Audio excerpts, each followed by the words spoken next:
Hello दोस्तों, Hindi horror stories YouTube channel में आपका स्वागत है। और अब वक्त है डरने का। और लंबे इंतज़ार के बाद आज फिर से हाजिर हूँ कुछ बहुत ही डरावनी और सच्ची कहानियाँ लेकर आप लोगों को डराने के लिए। तो चैनल को सब्सक्राइब कीजिए और अपने दोस्तों के साथ शेयर कीजिए और मज़ा लीजिए इन सच्ची डरावनी कहानियों का।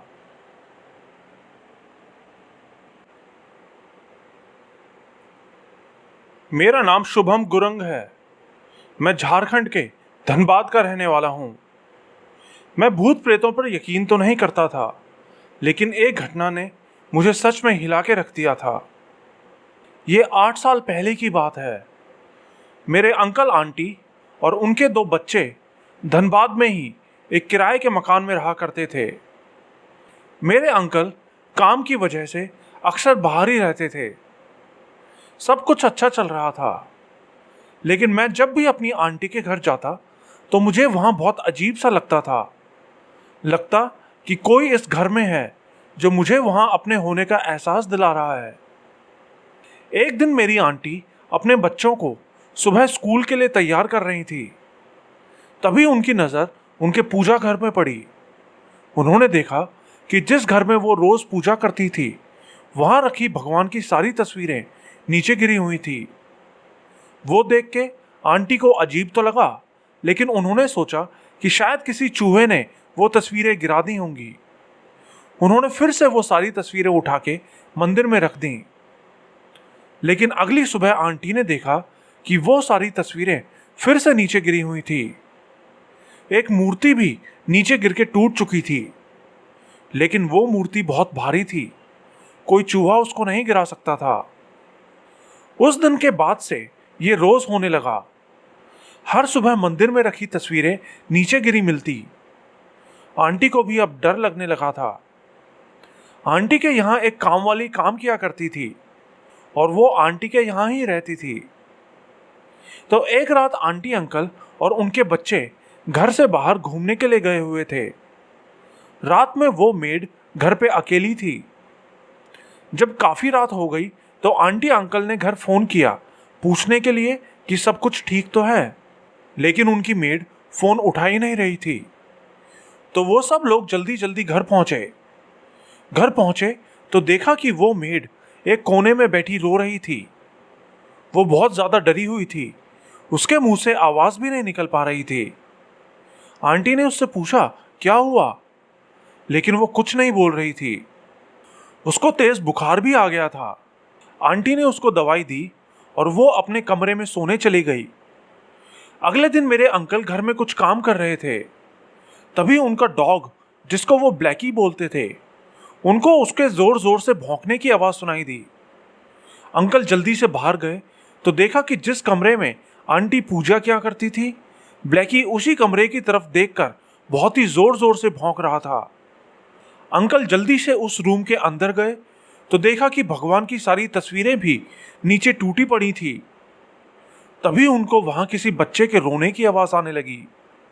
वो आवाज सुन के अंकल बहुत डर गए और अपने कमरे में वापस चले गए। अगले दिन उन्होंने देखा कि उनका कुत्ता बहुत कमजोर लग रहा था। अंकल ने उसे खाना भी दिया, लेकिन वो कुछ भी नहीं खा रहा था। अंकल ऑफिस के लिए निकल गए। फिर मैं और मेरी मम्मी भी आंटी के यहाँ चले गए उनसे मिलने के लिए। मैंने देखा कि ब्लैकी बहुत बीमार पड़ गया था। ना ही वो कुछ खा रहा था, बस उल्टियाँ किए जा रहा था। और हमारे देखते ही देखते वो ज़मीन पे गिरा और मर गया। आंटी रोने लगी। उनके बच्चे भी स्कूल से आ गए थे। वो भी बहुत रो रहे थे। फिर शाम को हमने उसे दफना दिया और घर वापस आ गए। मेरे अंकल उस दिन किसी काम से बाहर गए हुए थे। उन दिनों मेरी छुट्टियां भी चल रही थी, इसलिए मैं भी कुछ दिनों के लिए आंटी के यहीं रुक गया। वो मेड भी अपने गांव गई हुई थी। गर्मियों का सीजन था, इसीलिए लाइट भी बहुत जाती थी। रात के टाइम मैं और मेरे कजन्स घर के बाहर ही बैठे रहते थे। उनके घर के बाहर एक पीपल का पेड़ था, जो कि रात में बहुत ही डरावना नजर आता था। उस रात लाइट गई हुई थी। हम सब लोग पेड़ के नीचे बैठे बातें ही कर रहे थे कि अचानक मेरी नज़र उस पीपल के पेड़ के ऊपर पड़ी। मेरे होश उड़ गए। उस पेड़ के ऊपर एक औरत बैठी थी। उसका चेहरा बिल्कुल नॉर्मल था, दूसरी औरतों जैसा। उसको देख के मैं बहुत डर गया, लेकिन मैंने उसके बारे में किसी को नहीं बताया और सीधा घर के अंदर चला गया। फिर अगली सुबह ही आंटी घर में काम कर रही थी कि अचानक मुझे उनके चीखने की आवाज़ सुनाई दी। मैं भाग के उनके पास पहुंचा तो देखा कि वो ज़मीन पे पड़ी हुई थी। मैंने उनको जल्दी से उठाया और सोफे पे लिटाया। आंटी ने बताया कि वो काम कर रही थी कि किसी ने उनको पीछे से तेज धक्का दे दिया और वो ज़मीन पर गिर पड़ी। लेकिन उस वक्त घर में सिर्फ आंटी और मैं ही थे। मेरे कजन्स भी स्कूल गए हुए थे, तो उनको धक्का कौन दे सकता था। फिर कुछ घंटे बाद मेरे कजन्स भी स्कूल से वापस आ गए। उन दिनों मेरे कजन के पेपर चल रहे थे, इसलिए वो रात में देर तक पढ़ाई करता रहता था। रात में हम लोगों ने खाना खाया और सोने के लिए लेट गए। लेकिन फिर 12:30 बजे अचानक मेरा कजन भागते हुए मेरे पास आया और मुझसे लिपट के रोने लगा। मैंने पूछा क्या हुआ, तो उसने बताया कि जब वो टॉयलेट करके बाथरूम से वापस आ रहा था, तो वो जैसे ही अपने कमरे में गया तो उसने देखा कि वहाँ एक औरत अपनी गोद में एक छोटे बच्चे को लेके बैठी है। वो देख के वो बहुत ज़्यादा डर गया और भाग के मेरे पास आ गया। अगले दिन मैंने ये सारी बात अपनी मम्मी को बताई। उस दिन अंकल और उनकी मेड भी घर में आ चुके थे। मेरे मम्मी पापा भी वहाँ आए हुए थे। मेरे कजन ने भी सारी बात उनको बता दी। उस मेड ने भी बताया कि उस रात उसके साथ क्या हुआ था। उसने बताया कि वो उस रात कमरे में बैठी टीवी देख रही थी। तभी उसे वहाँ एक काला साया दिखाई दिया जो उसकी तरफ बढ़ता हुआ आ रहा था। उसको देखकर वो बहुत डर गई और एक कोने में जाके छुप गई। सबको समझ आ गया था कि ये घर ठीक नहीं है। आंटी अंकल ने वो घर छोड़ देने का फैसला किया और मकान मालिक को बोल दिया कि वो 2 दिन में ही उस घर को खाली कर देंगे। और 2 दिन बाद ही वो लोग एक दूसरे घर में शिफ्ट हो गए। जिस घर में वो गए थे, उसके मकान मालिक ने उनको बताया कि जिस घर में वो पहले रह रहे थे, वहाँ पहले एक आदमी अपनी पत्नी और 5 साल के बच्चे के साथ रहता था। वो आदमी रोज दारू पी के आता और आके घर पे लड़ाई करता। एक दिन उसकी बीवी को पता चला कि उसका चक्कर किसी दूसरी औरत से भी है। तो उस शाम जब वो आदमी घर आया तो उसकी बीवी उससे झगड़ा करने लगी और बोली कि मैं पुलिस के पास जा रही हूँ। तो उस आदमी ने गुस्से में उसके सर पे एक लोहे की रॉड मारी, जिससे उसकी वहीं मौत हो गई। उसके बाद उसने अपने बच्चों को भी मार डाला और अपनी बीवी के सारे जेवर लेकर वहां से भाग गया। उस औरत और उसके बच्चे की लाश कई दिनों तक वहीं पड़ी सड़ती रही। आज उस बात को बीते 8 साल हो चुके हैं, लेकिन उनकी आत्मा आज भी उसी घर में भटक रही है।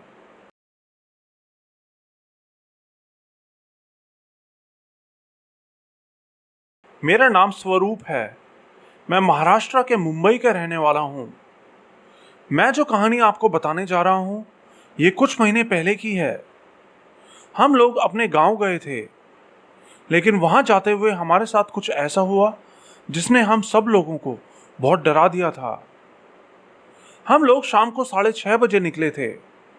मेरे पापा कार ड्राइव कर रहे थे और हम लोग मस्ती करते हुए जा रहे थे। मैं और मेरी सिस्टर आपकी हॉरर स्टोरी सुनते हुए जा रहे थे।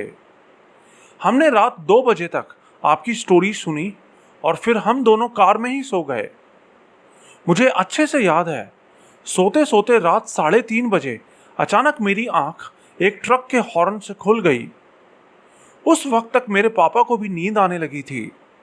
तो हमने पापा को कहा कि आप कहीं कार साइड में लगा के थोड़ा आराम कर लें। पापा ने वैसे ही किया। रास्ते में एक वीरान सा पेट्रोल पंप था। पापा ने वहां कार रोक ली। वो पेट्रोल पंप बिल्कुल खाली था, वहां कोई नहीं था। हम सब कार में ही बैठे बैठे सो रहे थे।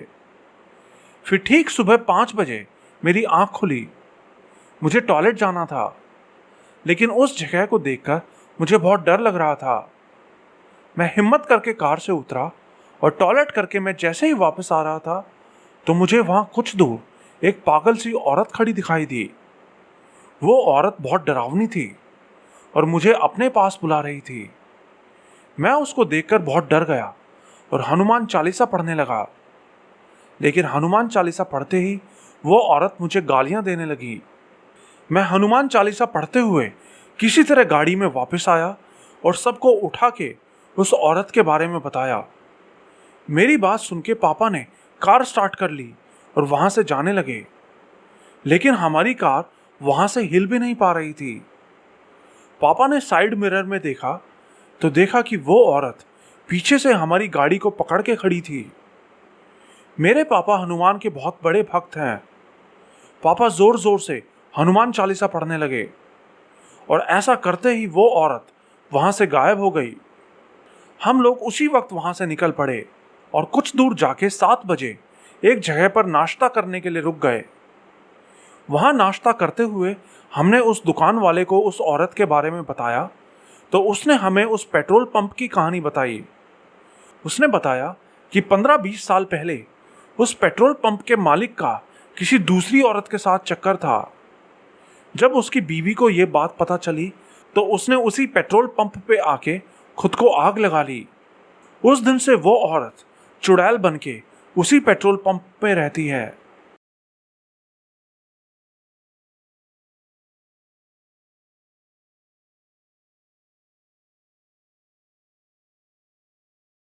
मेरा नाम आयशा है। मैं मुंबई की रहने वाली हूँ। मैं जो बात आपको बताने जा रही हूँ ये सब मेरे साथ आज से 8 साल पहले हुआ था, मेरी शादी से 2 साल पहले। मुझे अपने दोस्तों के साथ घूमने फिरने का बहुत शौक था। एक दिन मैं अपने दोस्तों के साथ मुंब्रा के एक गार्डन में गई थी। वहां काफी देर मस्ती करने के बाद हम लोग वापस आ रहे थे। मेरी एक फ्रेंड फोन में बातें करती हुई धीरे धीरे आ रही थी और हम सब लोग आगे आगे थे। मगरिब की नमाज का टाइम हो रहा था तो मैंने अपने दोस्त को आवाज लगाई कि जल्दी आ जाओ, मगरिब का टाइम हो रहा है। फिर हम लोगों ने जल्दी से ट्रेन पकड़ी और घर वापस आ गए। घर आने के बाद मेरे भाई ने मुझसे कुछ काम करने को कहा तो मुझे पता नहीं क्यों उसके ऊपर बहुत गुस्सा आ गया, जबकि मैं ऐसा कभी नहीं करती थी। मैं अपने भाई की हर बात मानती थी और उससे डरती भी थी, लेकिन उस वक्त मुझे पता नहीं क्या हुआ, मैंने अपने भाई को बहुत कुछ उल्टा सीधा बोल दिया। मेरी अम्मी ने मुझे बहुत मारा। मैं रोते रोते अपने कमरे में चली गई और दरवाज़ा बंद कर लिया। जब मैं अपने कमरे में थी तो मुझे अपनी खिड़की के बाहर एक लड़का खड़ा दिखाई दिया। वो दिखने में बहुत ही गंदा लग रहा था। उसके पूरे शरीर पे कटने के बहुत सारे निशान बने हुए थे। उसके बाल घुंघरालू थे और उसकी उम्र 14-15 साल की लग रही थी। वो हमारे एरिया का भी नहीं था। मैं सोच रही थी कि पता नहीं कौन अपने बच्चे को रात के 2 बजे यहां छोड़ गया है। कुछ देर बाद मैंने फिर से बाहर देखा तो वो लड़का वहां नहीं था। मैं भी कुछ देर बाद सो गई। अगले दिन जब मैं उठी तो मेरे सर में बहुत तेज दर्द हो रहा था। अम्मी ने कहा कि तू आज कॉलेज मत जा, लेकिन मुझे जाना था। ट्रेन में जाती हुई मैं उसी लड़के के बारे में ही सोचे जा रही थी। फिर शाम को कॉलेज से आते हुए मुझे वही लड़का फिर से ट्रेन में दिखाई दिया। मैंने अपने दोस्तों को भी उसके बारे में बताया, लेकिन उनको वो दिख ही नहीं रहा था, सिर्फ मुझे ही दिखाई दे रहा था। मैंने घर आके अम्मी को बताया तो अम्मी बोली कि उनको कल ही मेरी हरकत देखकर शक हो गया था कि जरूर कुछ गड़बड़ है।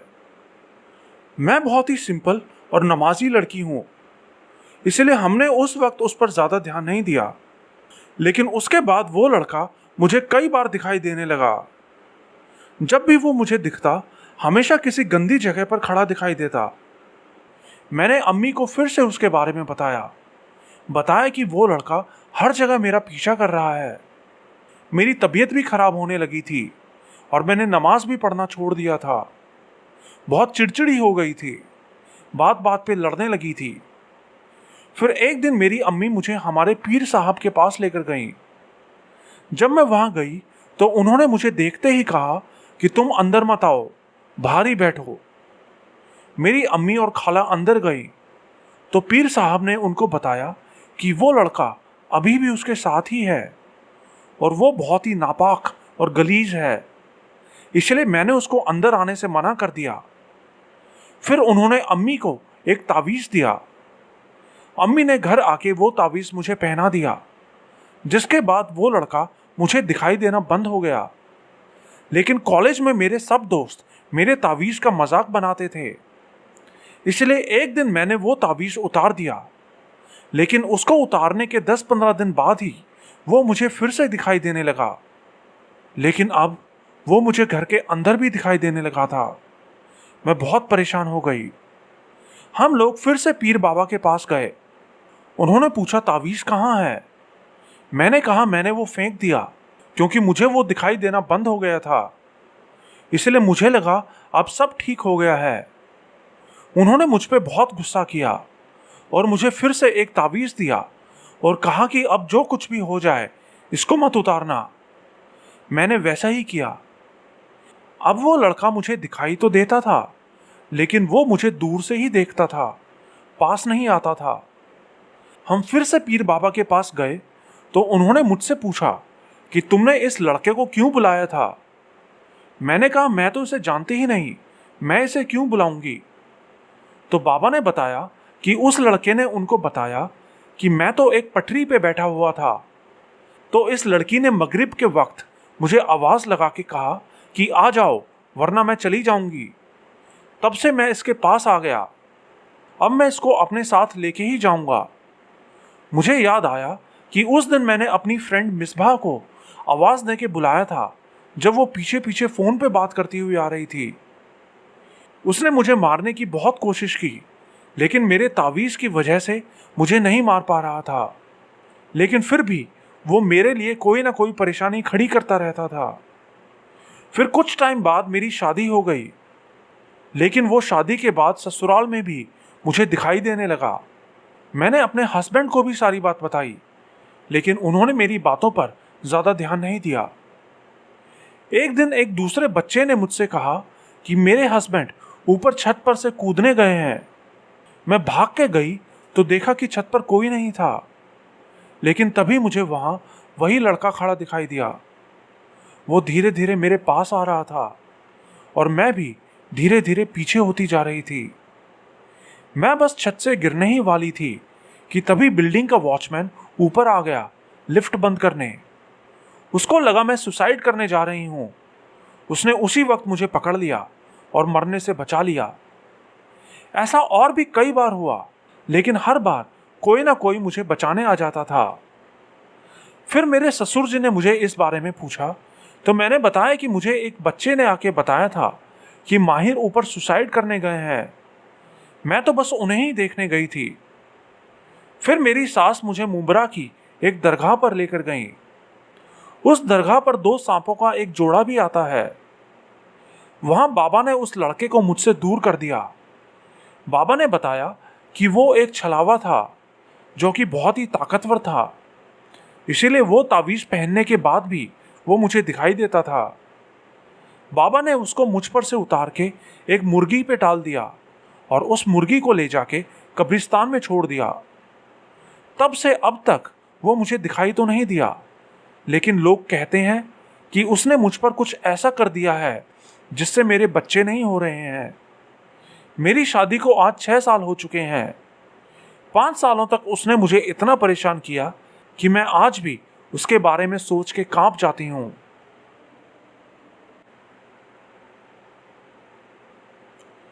मेरा नाम शबनम है और मैं अलीगढ़ की रहने वाली हूँ।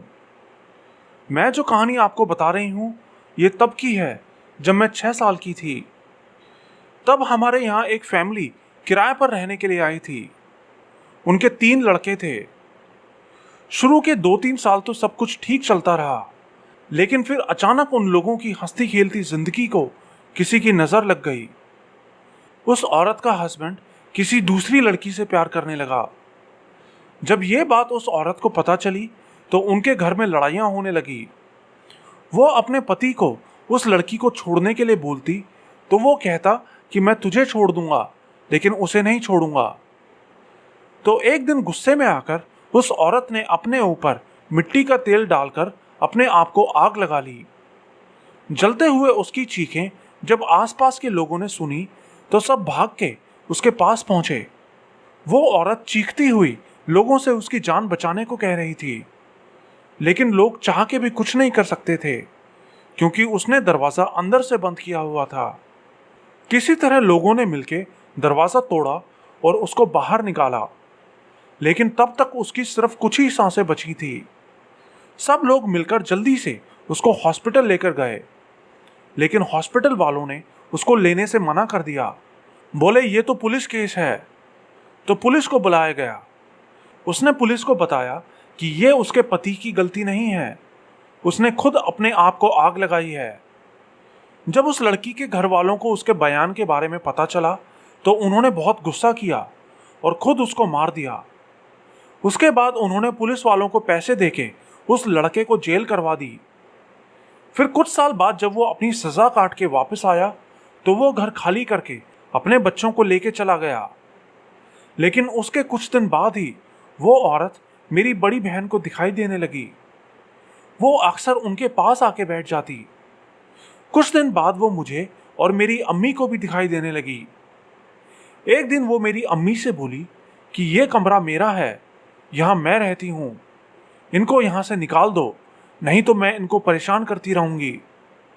मेरी अम्मी ने कहा कि ये घर मेरा है, तो वो बोली कि मैं इसी कमरे में रहूँगी, लेकिन ना मैं किसी को दिखाई दूंगी और ना ही मैं किसी को परेशान करूँगी। उस दिन के बाद से वो फिर कभी किसी को नहीं दिखाई दी। वो अब भी शायद उसी कमरे में ही रहती है।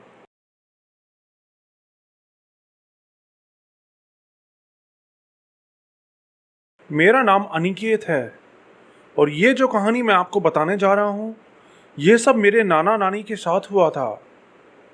ये बात 2002 की है, जब मेरे नाना और नानी एक छोटे से कस्बे में रहा करते थे। उस जगह का नाम मैं आपको नहीं बता सकता। मेरे नाना नानी के सिर्फ 2 ही बच्चे थे, एक मेरी मम्मी और एक मेरी मौसी, और दोनों की शादी हो चुकी थी। इसलिए मेरे नाना नानी ने मेरी बड़ी दीदी को अपने पास रख लिया था। उस कस्बे में जिस घर में वो रहा करते थे, वो घर उन्होंने नया नया खरीदा था। उस घर में जाके नाना नानी बहुत खुश थे, लेकिन उनको अंदाज़ा भी नहीं था कि वहाँ उनके साथ क्या होने वाला है। कुछ दिनों तक तो घर में सब कुछ ठीक रहा, लेकिन फिर वहाँ अजीब अजीब घटनाएं होने लगी।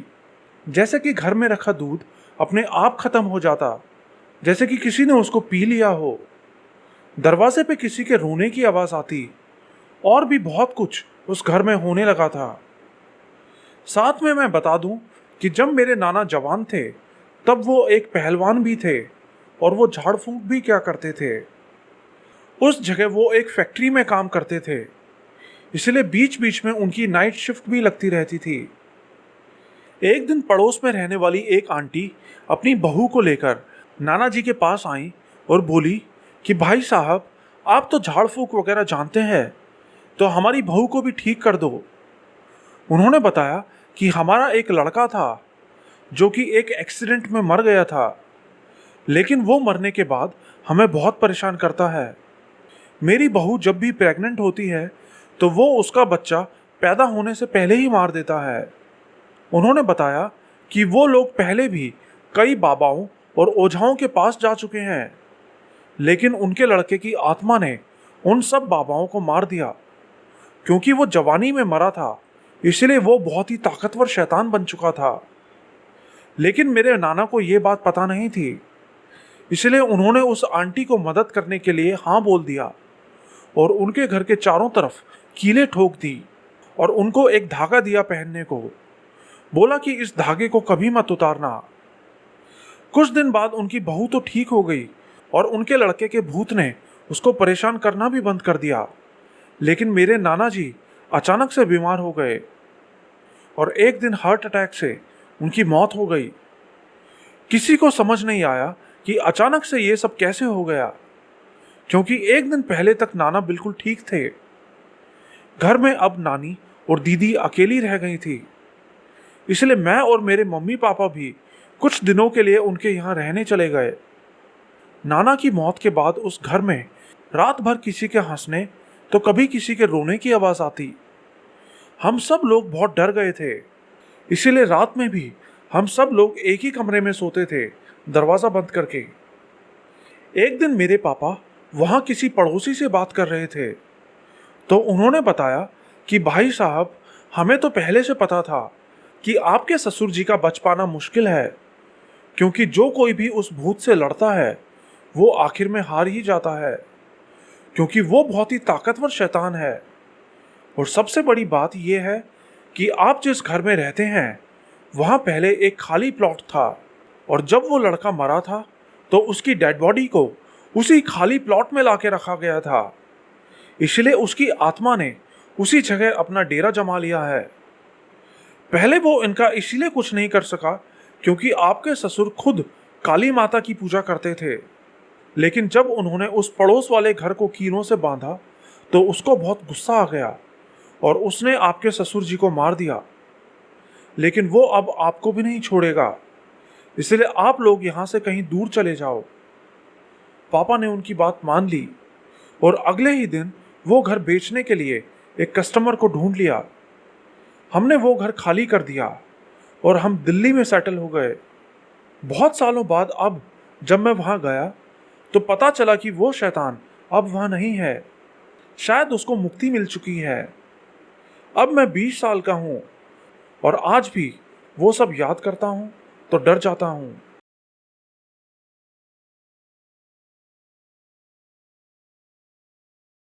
मेरा नाम राज राबड़ी है। वैसे तो हमारे यहाँ राबड़ी लोग गाय पालते हैं, लेकिन मेरे पापा भैंसें रखते हैं क्योंकि भैंस दूध ज़्यादा देती है। हमने अपनी भैंसों के लिए एक तबेला भी बनाया हुआ था। एक दिन हम दूसरे घर में जाने वाले थे, इसलिए हमें वो तबेला भी बदलना पड़ा। इस बार जो हमारा तबेला था वो हमारे घर से 1 किलोमीटर दूर था और घर से तबेले के रास्ते में बहुत सारे खेत भी पड़ते थे।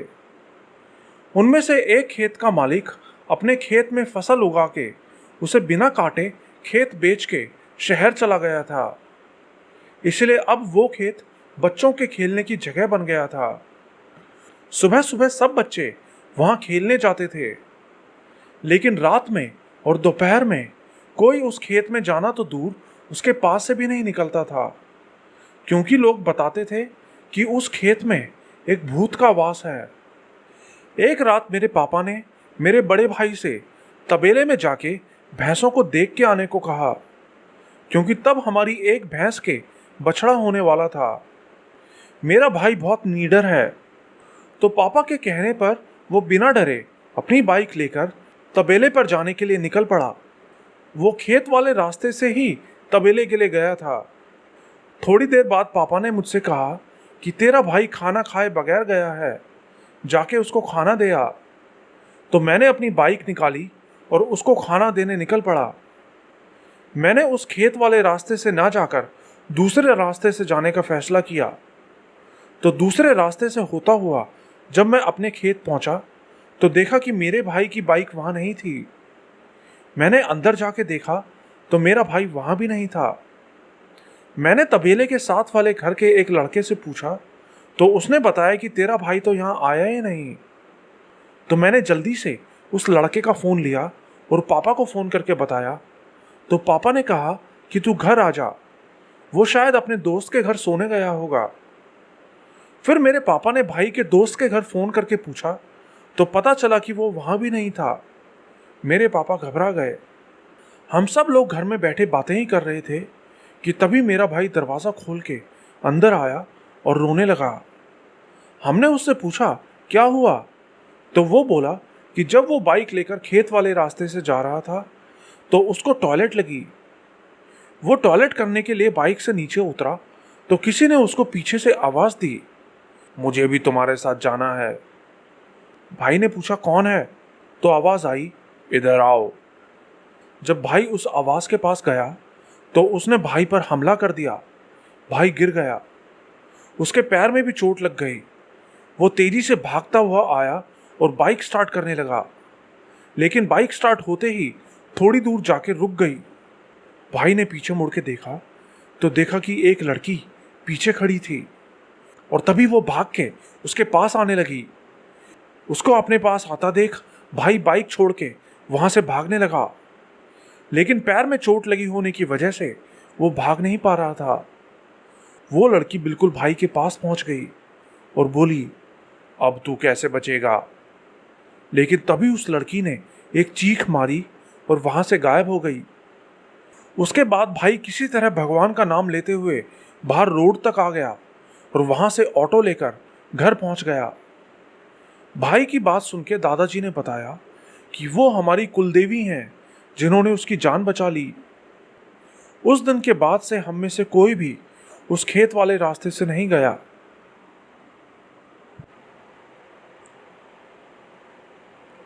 मेरा नाम मिस्टी है और मैं जो कहानी आपको बताने जा रही हूं ये मेरे पापा ने मुझे बताई थी। पापा ने बताया कि एक बार जब मैं बहुत छोटी थी तो किसी बात को लेकर मम्मी पापा का बहुत झगड़ा हो गया था। रात के 1 बज रहे थे और झगड़ा इतना बढ़ गया कि आसपास के सब लोग भी इकट्ठा हो गए। पड़ोसी घर पे आए और मम्मी पापा को शांत किया और उनको घर के बाहर ले गए। लेकिन थोड़ी देर बाद मम्मी पापा फिर से झगड़ने लगे। मैं और मेरी बहन रोने लगे तो साथ वाली आंटी ने मम्मी को हमें लेकर घर के अंदर जाने को बोला तो मम्मी अंदर आ गई। पड़ोस के लोग भी अपने अपने घर चले गए, लेकिन पापा गुस्से में घर के अंदर नहीं आ रहे थे, इसलिए मम्मी ने दरवाजा थोड़ा खुला छोड़ दिया। हमारा घर जिस एरिया में था वहां बहुत अंधेरा रहता था। पापा अकेले घर के बाहर ही बैठे थे कि तभी उन्हें वहां किसी के चलने की आवाज सुनाई दी। पापा ने सामने गली की तरफ देखा तो देखा कि सामने से एक औरत आ रही है। उसने सफेद साड़ी पहनी थी और उसके पैरों में पुराने जमाने की लकड़ी की चप्पलें थी। चलते हुए उसके चारों तरफ हल्की हल्की रोशनी भी आ रही थी। उसका चेहरा डरावना था और देखते ही देखते वो उस गली से निकल के दूसरी गली में जाने लगी। पापा उसको देख के डरे तो थे, लेकिन पापा ने ऐसा दिखाया कि जैसे उन्होंने उसको देखा ही ना हो। पापा वैसे ही सिर पकड़े बैठे रहे, लेकिन उस औरत को पता था कि पापा ने उसको देख लिया है। ये सब होते हुए पापा की एक आंटी भी देख रही थी, तो वो आंटी जल्दी से बाहर आई और पापा को आवाज लगाई और पापा का हाथ पकड़ के उनको अंदर ले जाने लगी। इतने में वो औरत फिर से उनके पास आ गई और गुस्से से उनको घूरने लगी। उसने आंटी के पैर पर जोर से काट लिया और वहां से गायब हो गई। उस औरत ने आंटी को इतनी जोर से काटा था कि आंटी के पैर से खून निकलने लगा। उसके बाद अगले कई दिनों तक पापा और आंटी की तबीयत खराब रही। जब यह बात घर के सब लोगों को पता चली तो पता चला कि 3-4 दिन बाद मेरे मामा ने भी उस औरत को रात में घूमते हुए वहां देखा था। उस दिन के बाद से हमारे घर से कोई भी रात में बाहर नहीं घूमता।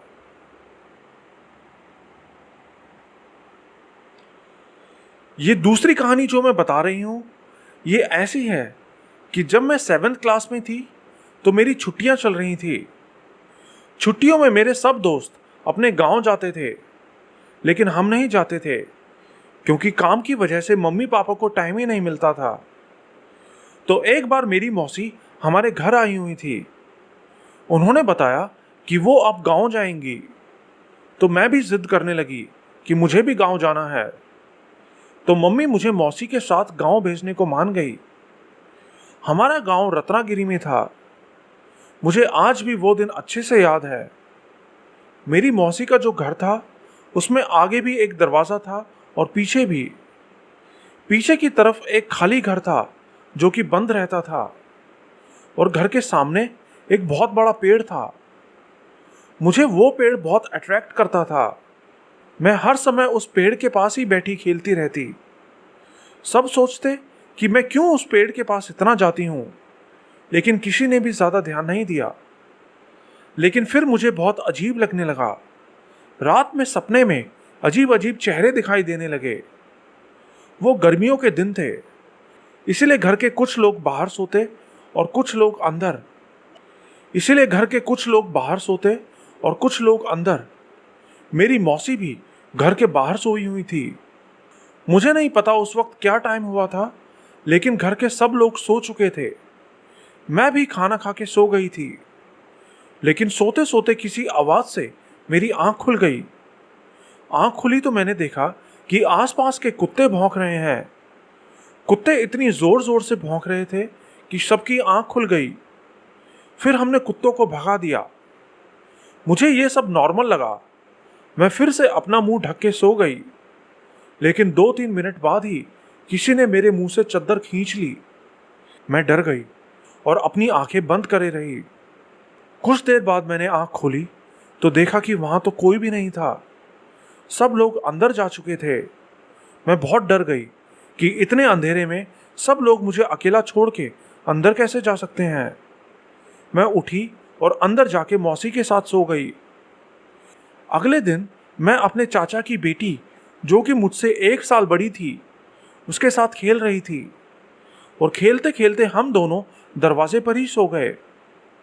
सोते सोते मुझे फिर से कोई आवाज सुनाई दी, लेकिन वो किसी कुत्ते की आवाज नहीं थी, बल्कि किसी के गुर्राने की आवाज थी। बहुत डरावनी आवाज थी। हम दोनों बहुत डर गए और उठ के वहां से भाग गए। अगले दिन मैं सुबह नाश्ता करके उस पेड़ के पास बैठी खेल रही थी। मेरी मौसी भी वहां आ गई, तो मैंने उनको उस गुर्राने की आवाज के बारे में बता दिया। तो मेरी मौसी मुझे उसी वक्त पड़ोस में रहने वाली एक आंटी के पास ले गई। वो आंटी इन सब चीजों को देखती थी। मुझे तो कुछ समझ नहीं आ रहा था। उन्होंने मुझ पर कुछ झाड़ फूंक किया और फिर हम घर वापस आ गए।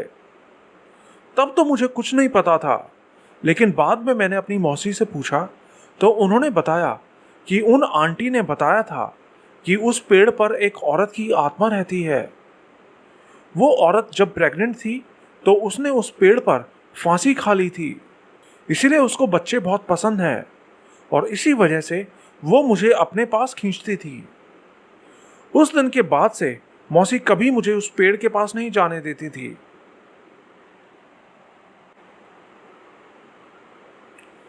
मेरा नाम सुभाष है। मैं दुबई में एक सिक्योरिटी गार्ड की जॉब करता हूँ। अभी कुछ ही दिन पहले मैं बहुत बीमार था। उस दिन मुझे कंपनी से छुट्टी भी नहीं मिली थी। मेरी ड्यूटी दुबई के डिस्कवरी गार्डन के सामने वाले एक खुले मैदान में थी। जिस जगह मेरी ड्यूटी थी वहां 2 किलोमीटर तक पूरा खाली मैदान ही था। दिन में वहां लेबर्स काम करते थे, लेकिन रात में वहां कोई नहीं रहता था, सिवाय फ्राइडे के, जब वहां रात में भी काम चलता था। अभी कुछ दिन पहले जब मेरी नाइट ड्यूटी थी तो मैं रात में वहां पेट्रोलिंग कर रहा था। मैं वहां पेट्रोलिंग कर ही रहा था कि मुझे वहां कुछ अजीब सी लाइट दिखाई दी। मुझे लगा शायद कोई गाड़ी वहां आई होगी, तो मैं एक टॉर्च लेके चेक करने के लिए उस तरफ निकल गया। 100 मीटर की दूरी तक वो लाइट मुझे साफ साफ दिखाई दे रही थी, लेकिन मैं जैसे ही उसके करीब पहुंचा तो वो रोशनी अचानक से वहां से गायब हो गई। उस वक्त मुझे लगा कि वो शायद मेरा वहम है और मैंने ज्यादा ध्यान नहीं दिया और वापस जाने लगा। लेकिन मैं जैसे ही पलटा, मुझे वहां सफेद कपड़ों में एक औरत खड़ी दिखाई दी। उसका पूरा शरीर खून से लथपथ था। जब मैंने उसको अपने पीछे देखा तो मैं इतना डर गया कि आप लोग अंदाजा भी नहीं लगा सकते। मैं डर के मारे वहीं जम गया। मुझे लगा मैं कोई सपना देख रहा हूं। मैं जोर से चिल्लाया, लेकिन वो अभी भी मेरे सामने ही खड़ी थी। अचानक उसने मुझे मेरी गर्दन से जोर से पकड़ लिया, लेकिन अगले ही पल वो वहां से गायब हो गई। मैं डर के मारे कांप रहा था। मैंने उसी वक्त अपने सुपरवाइजर को फोन करके सब कुछ बताया, लेकिन उसने मेरी बात मानने के बजाय उल्टा मुझ पर ही गुस्सा करके फोन काट दिया। मुझे समझ नहीं आ रहा था कि अब मैं क्या करूं। ऊपर से मेरी तबीयत भी पहले ही खराब थी। मैं मनी मन हनुमान जी का नाम लेने लगा मुझे लग रहा था कि मैं हार्ट अटैक से मर जाऊंगा। मैं अपनी फैमिली को याद करने लगा। मैं एक बार अपनी फैमिली से बात करना चाहता था, लेकिन मैं उन लोगों को परेशान नहीं करना चाहता था, चाहे मैं वहीं क्यों ना मर जाऊं। मैं किसी तरह भगवान को याद करता हुआ अपनी कैबिन में पहुंचा और सो गया। लेकिन वो सब अभी खत्म नहीं हुआ था। जैसे ही मैं सोया, मेरी आंख अचानक से फिर से खुल गई। वो डरावनी औरत फिर से मेरे सामने खड़ी थी। मुझे नहीं पता वो सपना था या हकीकत, लेकिन मुझे यकीन है कि वो सपना नहीं था। वो औरत मुझे घसीटते हुए बाहर ले जाने लगी। वो मुझे जोर जोर से थप्पड़ भी मार रही थी। दर्द से मेरी हालत बहुत बुरी हो गई थी। मुझे यकीन था कि आज मेरी आखिरी रात है। कुछ ही देर बाद मैं बेहोश हो गया। सुबह जब मेरी आंख खुली तो मैं उसी जगह पड़ा हुआ था जहां वो औरत मुझे पहले दिखी थी। मैंने अपनी कंपनी को बोल दिया कि अगर मुझे उस जगह काम करने वापस भेजोगे तो मैं ये काम छोड़ दूंगा, चाहे मुझे 10 गुना सैलरी ही क्यों ना दे दो। तो उन्होंने मेरी पोस्टिंग दूसरी जगह कर दी। मैंने जो कहानी आपको बताई है उसका एक एक वर्ड बिल्कुल सच है।